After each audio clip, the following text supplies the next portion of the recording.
Hello my dear students, நான் Justice from Chem Solutions NEET Academy.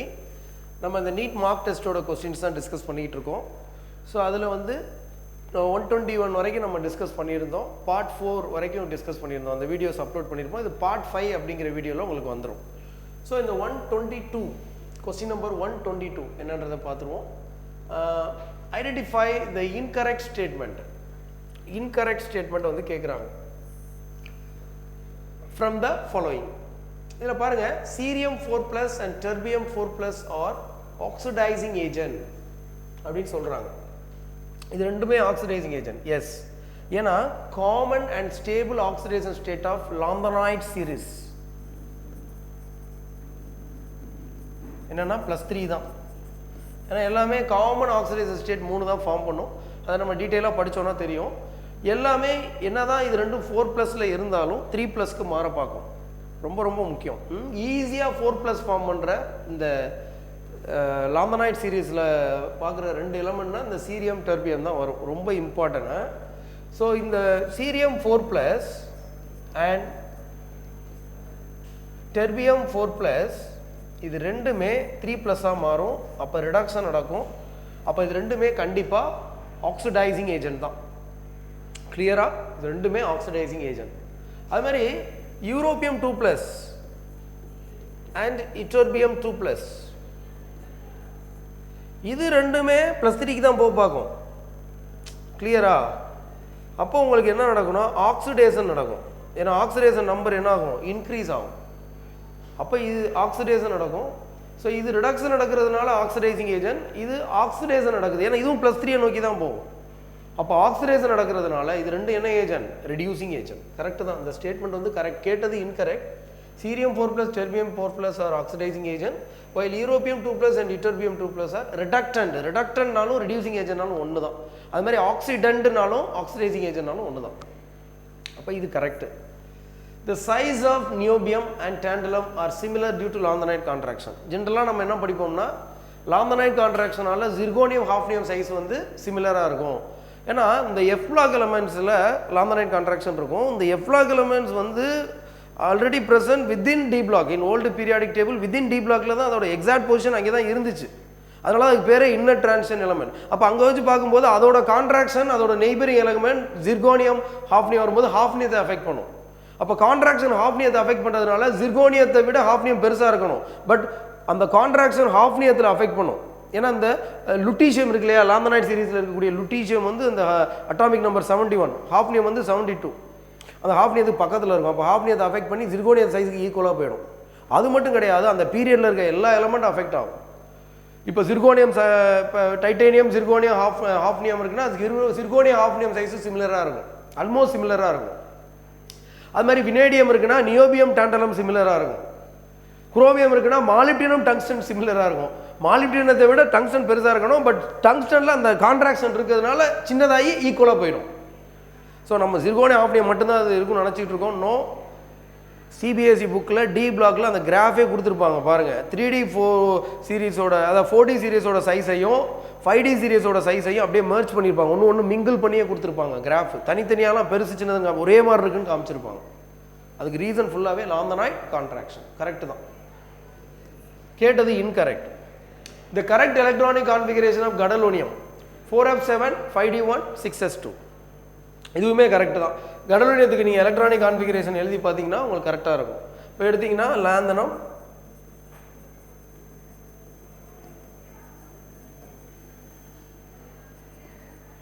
இதுதான் gadolinium. Lanthanum, cerium, praseodymium, neodymium, promethium, samarium, europium, gadolinium. இப்போ lanthanum வந்து பார்த்தீங்கன்னா உங்களுக்கு atomic number 57, 58, 59, 60, 61, 62, 63, 64. 64க்கு எழுதினீங்கன்னா உங்களுக்கு கரெக்டாக இருக்கும். ஜெனான் வந்து 54. ஜெனான் என்னது? 54. 4f7 5d1 6s2. கரெக்டாக இருக்குது பாருங்கள். 54ஆ? 54 ஒரு 7 + 1 8 எவ்வளோ வரும்? 54 8 62 வருதா? 62 + 2 என்ன வந்துருச்சு? 64. கரெக்டாக மேட்ச் ஆகிடுச்சு. கரெக்டு தான். ஸோ இது எழுத ரொம்ப முக்கியம். எலக்ட்ரானிக் கான்ஃபிகரேஷன் ரொம்ப ரொம்ப முக்கியம். எஃப்லாக்ல உங்களுக்கு வந்து பார்த்தீங்கன்னா லாந்தனைட் சீரிஸில் எலக்ட்ரானிக் கான்ஃபிகரேஷனே சிலபஸில் இப்போ நியூ சிலபஸில் தனியாக கொடுத்துருப்பாங்க. Electronic configuration and oxidation state of இது லாந்தனைட் ஆக்டினைட் சீரிஸ்னு கொடுத்துருப்பாங்க. ரொம்ப முக்கியம், ஏன்னா அதுலேருந்து கண்டிப்பாக கொஸ்டின் வரும். அப்போ இது கரெக்டு தான். In lanthanide series, ytterbium 2 plus, cerium 3 plus are diamagnetic. No. Ytterbium 2 plus வந்து டயா தான். ஏன்னா ytterbium 2 plus ஓட கான்ஃபிகரேஷன் வந்து உங்களுக்கு என்ன வரும்னா F14 வரும். F14 இருக்கும் 2 எலக்ட்ரானை கொடுத்ததுக்கப்புறம். சீரியம் வந்து பார்த்தீங்கன்னா 3 எலக்ட்ரான் கொடுத்ததுக்கப்புறம் F1ல் இருக்கும். இது F14ல் இருக்கும், இது F1ல் இருக்கும். அதாவது 4F14ல் இருக்கும், இது 4F1ல் இருக்கும். இது வந்து டயா தான். Okay, F14 டயா. இது வந்து F1ல் இருக்கிறதுனால கண்டிப்பாக இது பேரா தான், இது டயா கிடையாது. அப்போ ரெண்டுமே டயான்னு சொல்லியிருக்காங்க, தப்பு. ytterbium 2 plus dia correct, but cerium 3 plus is not dia. cerium 3 plus is actually paramagnetic. So this one is incorrect statement. That's why this one is the correct answer. என்ன கேட்டிருக்குது incorrect. Clear? Good.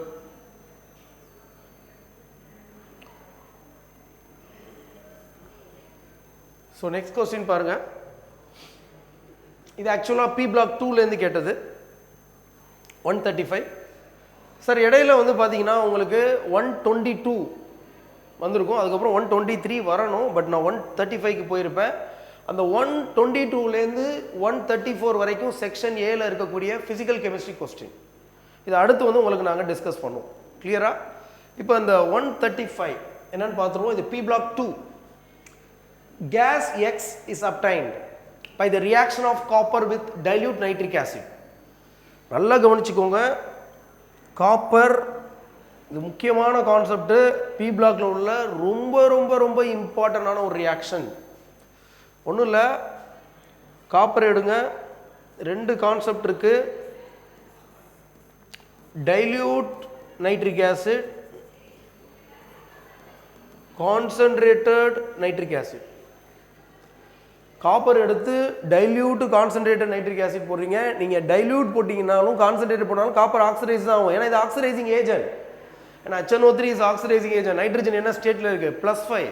+5ல இருந்து அது reduce தான் ஆகும், ஃபர்தராக oxidise ஆக முடியாது. ஏன்னா maximum oxidiser state of நைட்ரஜனே +5 தானே. அப்போ ரிடியூஸ் ஆனால் அது என்ன ஏஜென்ட்? Oxidising agent. அப்போ காப்பர் ஆக்சிடைஸ் பண்ணும். CuNO3 twice. காப்பர் இதுவும் CuNO3 twice. ஆனால் இங்கே ரிலீஸ் ஆகிற கேஸ் தான் ரொம்ப ரொம்ப இம்பார்ட்டன்ட். இங்கே உங்களுக்கு கான்சன்ட்ரேட்டட் கண்டிஷனில் NO2 கேஸ் வரும், டைல்யூட் கண்டிஷனில் உங்களுக்கு NO கேஸ் வரும். இதே ஜிங்காக இருந்தால் N2O கேஸ் வரும். கான்சன்ட்ரேட்டட் கண்டிஷனில் HNO3 கூட ஜிங்காக இருந்தாலும் காப்பராக இருந்தாலும் NO2 கேஸ் தான் வரும். டைல்யூட் கண்டிஷனில் HNO3 கூட காப்பராக இருந்தால் NO கேஸ் வரும், ஜிங்காக இருந்தால் N2O கேஸ் வரும். இது ரொம்ப முக்கியம். இதுக்கு ரீசன்லாம் இருக்குது. இது ரொம்ப ரொம்ப இம்பார்ட்டன்ட், ரொம்ப ரொம்ப மெயினான ரீசன் இருக்குது இதுக்கு. ஓகே, இப்போ நம்ம இந்த கேஸ் தான் வரும்ன்றது தெரிஞ்சிருச்சு.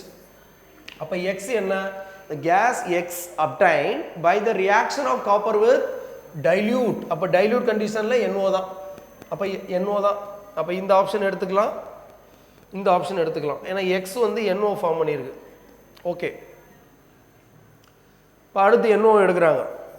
NOவை ஆக்சிடைஸ் பண்ணுறாங்க. பாருங்கள், the gas is oxidized in the presence of oxygen to give brown gas. நல்லா தெரியும். ஆக்சைட்ஸ் ஆஃப் நைட்ரஜனில் போய் பாருங்கள். ஆக்சைட்ஸ் ஆஃப் நைட்ரஜனில் நைட்ரஜன் ஃபேமிலியில் NO2 ப்ரௌன் கேஸ் கொடுத்துருப்பாங்க. இந்த ஆக்சைட்ஸ் ஆஃப் நைட்ரஜனில் 2 தான் கலரு. ஒன்று NO2, இன்னொன்று N2O3.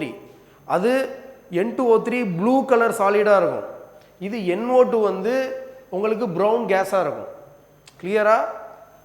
இந்த இடத்துல ஏன் சார்னா இது பாராமேக்னெட்டிக்காக இருக்கும். NO2 எப்படி சார்னா, இந்த NO2 எப்படி ஃபார்ம் பண்ணியிருக்கும்னா, எலக்ட்ரானிக் கான்ஃபிகரேஷன் என்ன?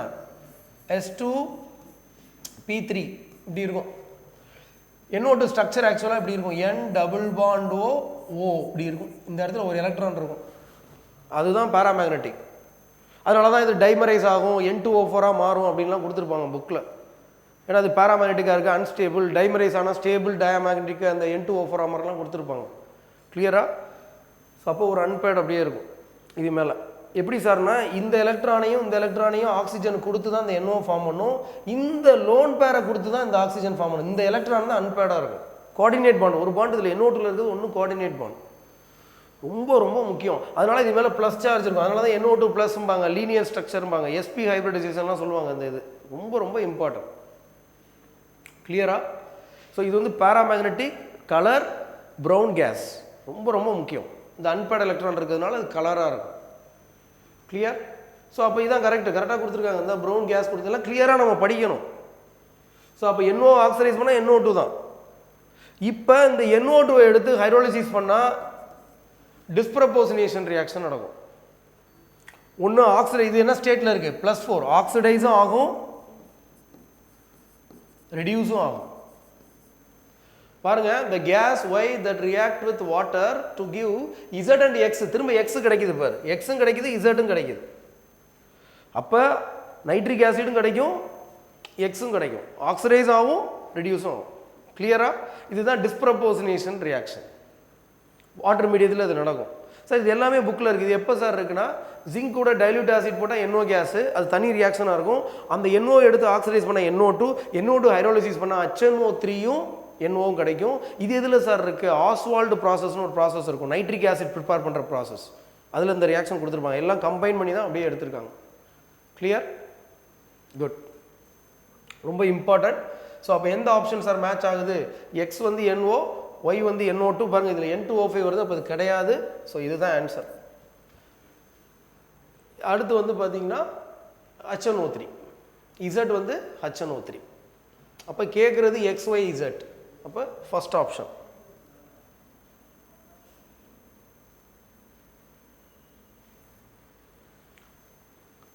So I am going to move another question. 136. Actually this is from section B. Section A full organic inorganic எல்லாமே முடிச்சிட்டேன். Section B ல உள்ள question. 136. Which of the following statement is correct? Actually இது எதில் கேட்டிருக்கோம் அப்படின்னா basic concepts in organic chemistry அதில் கேட்டிருக்கோம். basic concepts in organic chemistry. Section A ல வந்து basic concepts in organic chemistry ஒரு question வந்திருக்கும். அது எதுலன்னா purificationல கேட்டிருப்போம், lysines extractionல கேட்டிருப்போம். இதில் வந்து section B ல ஒன்று வந்திருக்கு. ஏன்னா basic concepts in organicல 2 question கேட்டிருப்போம். அதில் இது ஒன்று. இதில் பாருங்க, 2-methyl-hex-3 does not show geometrical isomerism. geometrical isomerism வேணும்னா டபுள் பாண்ட் இருக்கணும். ஓகே, இப்படி இருக்கக்கூடாது, இப்படி இருந்தால் இருக்காது. இந்த சைடு இருக்க சப்ஸ்டியூண்டும் இந்த சைடு இருக்க சப்ஸ்டியூண்ட் டிஃப்ரெண்டாக இருக்கணும். இது ரெண்டும் டிஃப்ரெண்டாக இருக்கணும், இது ரெண்டும் டிஃப்ரெண்டாக இருக்கணும். அப்போ தான் ஜாமெட்ரிக்கல் இருக்கும். இப்போ 2-butene இருக்கும் ஜாமெட்ரிக்கல். ஏன்? இது ரெண்டும் டிஃப்ரெண்டாக இருக்குது, இந்த சைடு ரெண்டும் டிஃப்ரெண்டாக இருக்குது. இங்கே இருக்கிறது இங்கே இருந்துக்கலாம், ஆனால் இது ரெண்டும் டிஃப்ரெண்டாக இருக்கணும். இது ரெண்டு இதில் உண்டு, இதில் கிடையாது. இப்போ இதில் ஜாமெட்ரிக்கல் உண்டா? எஸ், ஆப்வியஸ்லி உண்டு. இந்த இடத்துல என்ன இருக்குது? ஹைட்ரஜன். அப்போ இதுவும் டிஃப்ரெண்டாக இருக்குது. இந்த இடத்துல என்ன இருக்குது? ஹைட்ரஜன். அப்போ இதுவும் ஃபுல்லாக டிஃப்ரெண்ட், இது ரெண்டு டிஃப்ரெண்ட் உண்டு.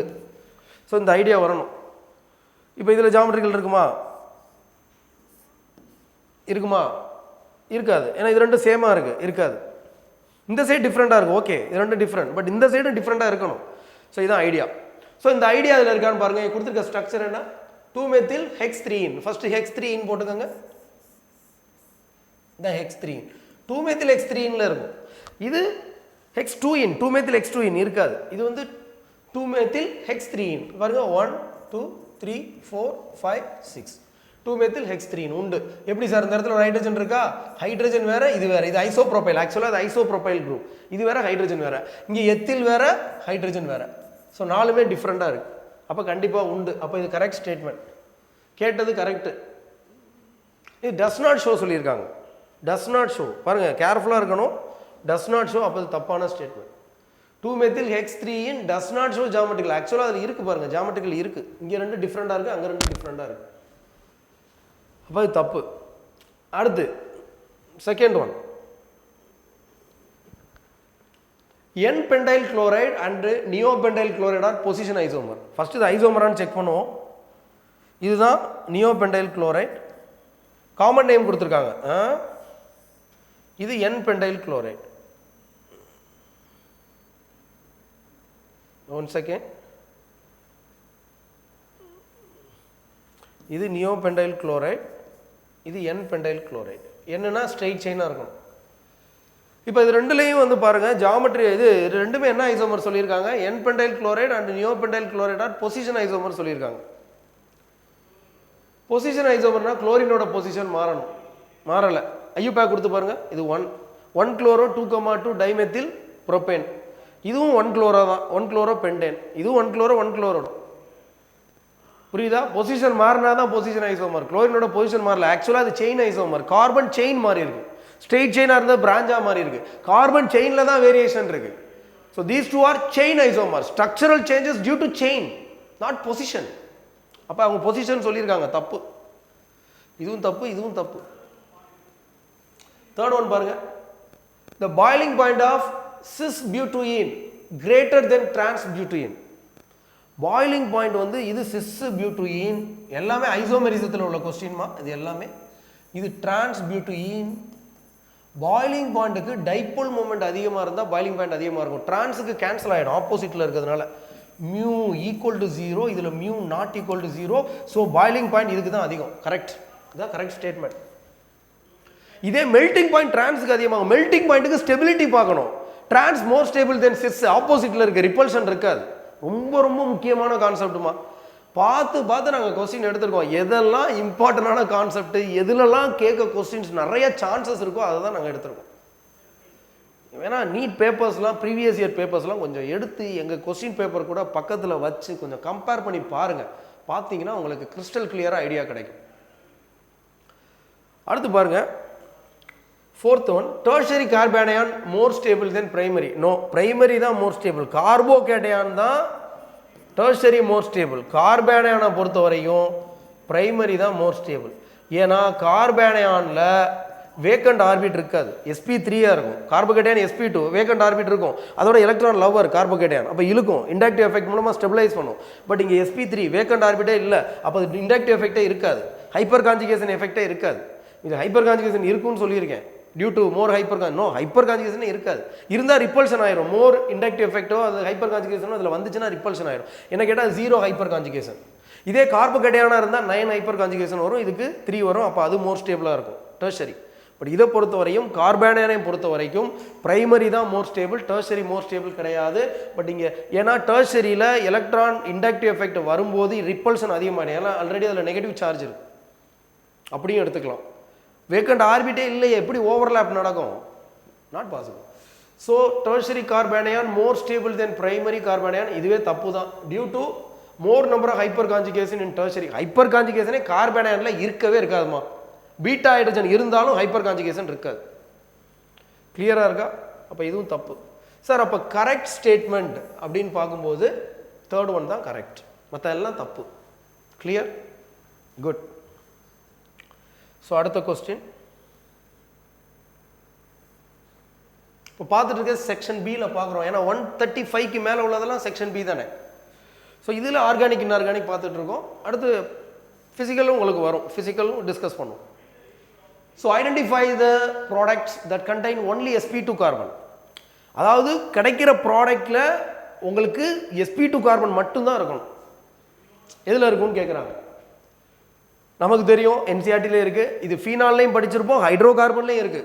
ஹைட்ரோ கார்பனில் பென்சீன் ப்ரிப்பரேஷனில் படிப்போம், ஃபீனால்லையும் இது படிப்போம், ஃபீனாலோட ப்ராப்பர்ட்டியில் படிப்போம்.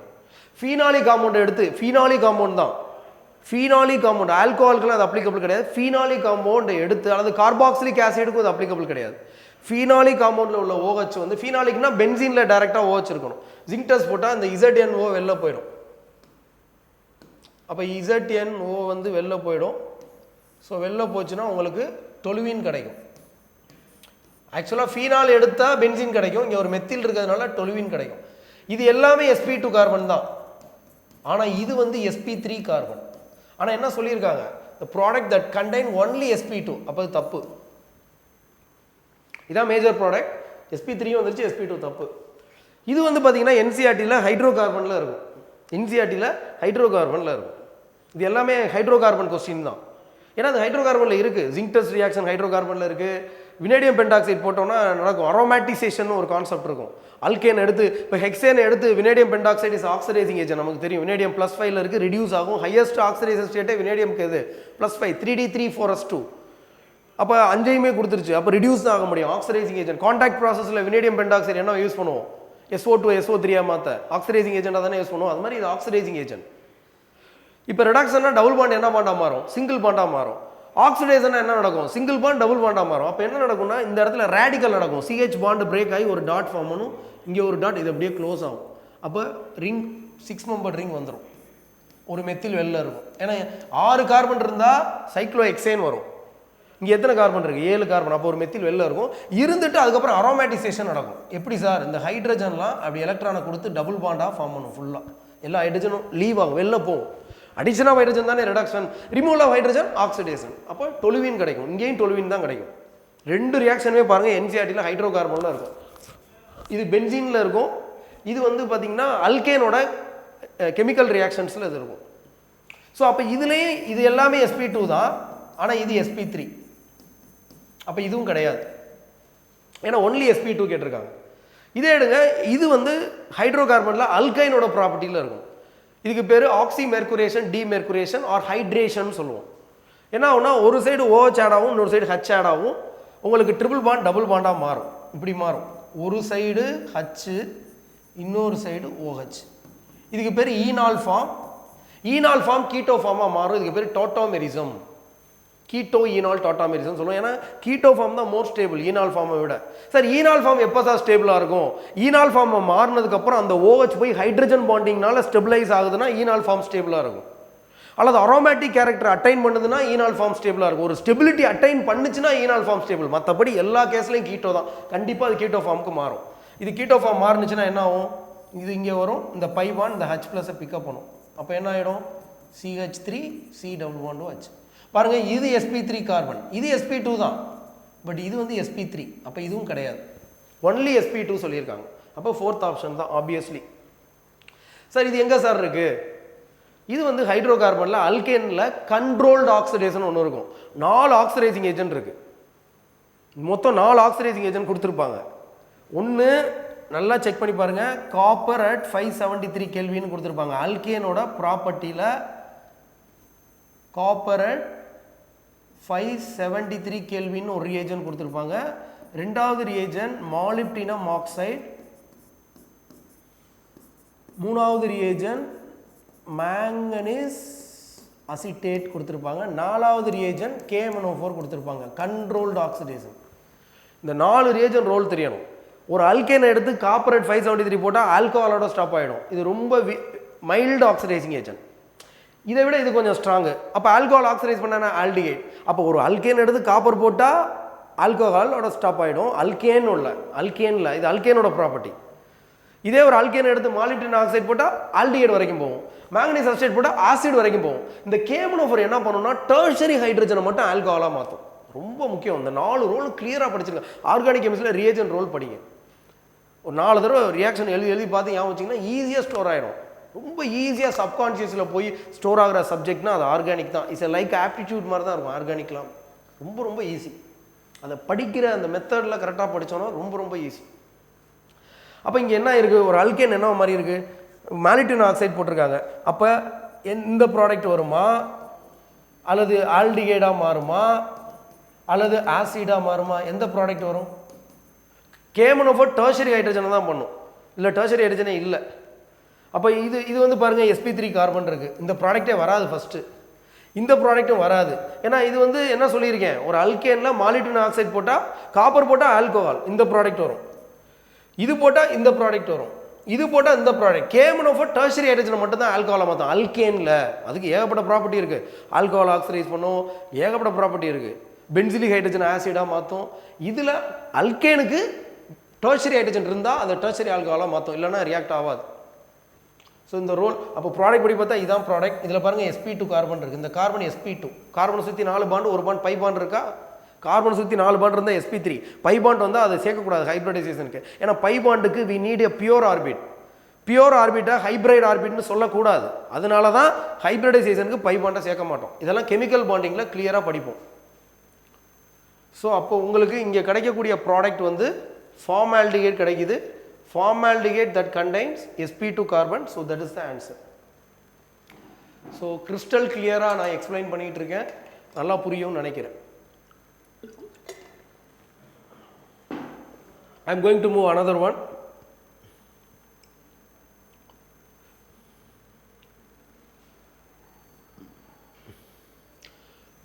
அடுத்து மேட்ச் த ஃபாலோயிங் பாருங்கள். மேட்ச் த ஃபாலோயிங் இது வந்து ஆக்சுவலாக ஆல்டிஹைட் கீட்டோன் கார்பாக்சிலிக் ஆசிட் அதில் கேட்டது. ஸோ நம்ம மேட்ச் பண்ண போகிறோம். அசிட்டிக் ஆசிட் கொடுத்துருக்காங்க, HVZ கொடுத்துருக்காங்க. இப்போ ஆக்சுவலாக HVZ ரியாக்ஷன் இருக்கு இல்லையா, HVZ வந்து எப்போ இந்த ரியாக்ஷன் நடக்கும்? ஒரு HVZ நடக்கணும்னா ஆசிடாக இருக்கணும், கரெக்டாக? அதில் என்ன ஹைட்ரஜன் இருக்கணும்? ஆல்ஃபா ஹைட்ரஜன் இருக்கணும். HVZ நடக்கணும்னா ஹெல் வால்ஹெட் சிலின்ஸ்கை இந்த ரியாக்ஷன் நடக்கணும்னா கார்பாக்சிலிக் ஆசிடாக இருக்கணும், ஆல்ஃபா ஹைட்ரஜன் இருக்கணும். ஏன்னா ஆல்ஃபா ஹாலஜனேஷன் நடக்கிறது தான் HVZ. நமக்கு தெரிஞ்சிருக்கணும் HVZன்னா அதை பற்றி தெரிஞ்சிருக்கணும். இதில் எங்கே கார்பாக்சிலிக் ஆசிட் எது இருக்குது? இது ரெண்டும் தான் இருக்குது. இதில் எதில் ஆல்ஃபா ஹைட்ரஜன் இருக்குது? அசிட்டிக் ஆசிட்ல தான் ஆல்ஃபா ஹைட்ரஜன் இருக்குது. பாருங்கள், இதான் ஆல்ஃபா ஹைட்ரஜன். இதில் ஆல்ஃபா ஹைட்ரஜன் இல்லை, அப்போ இதான் ஆல்ஃபா ஹைட்ரஜன் இருக்குது. அப்போ acetic acid HVZ. Sir formic acid வந்து ஃபெல்லிங்ஸ்ப்பா. சார் எப்படி சார் ஃபார்மிக் ஆசிட் ஃபெல்லிங்ஸ் ஆன்சர் பண்ணுமா? Obviously the only carboxylic acid that answer tolerance and fillings is formic acid. Yes sir, அதில் ஆல்டிஹைட் குரூப் இருக்கு சார், ஆல்டிஹைட் குரூப் இருக்கு sir. ஜென்ரலாக tolerance ஃபெல்லிங்ஸ் answer பண்ணால் ஆல்டிஹைடாக இருக்கணும், கீட்டோனாக இருக்கக்கூடாது. அதுலேயும் அரோமேட்டிக் ஆல்டிஹைட் ஃபெல்லிங்ஸ் ஆன்சர் பண்ணாது, டாலரன்ஸ் ஆன்சர் பண்ணது. ஆல்ரெடி ஒரு கொஸ்டினில் டிஸ்கஸ் பண்ணியிருக்கேன். ஸோ அப்போ ஃபார்மிக் ஆசிட் ஃபெல்லிங்ஸ் வரும்.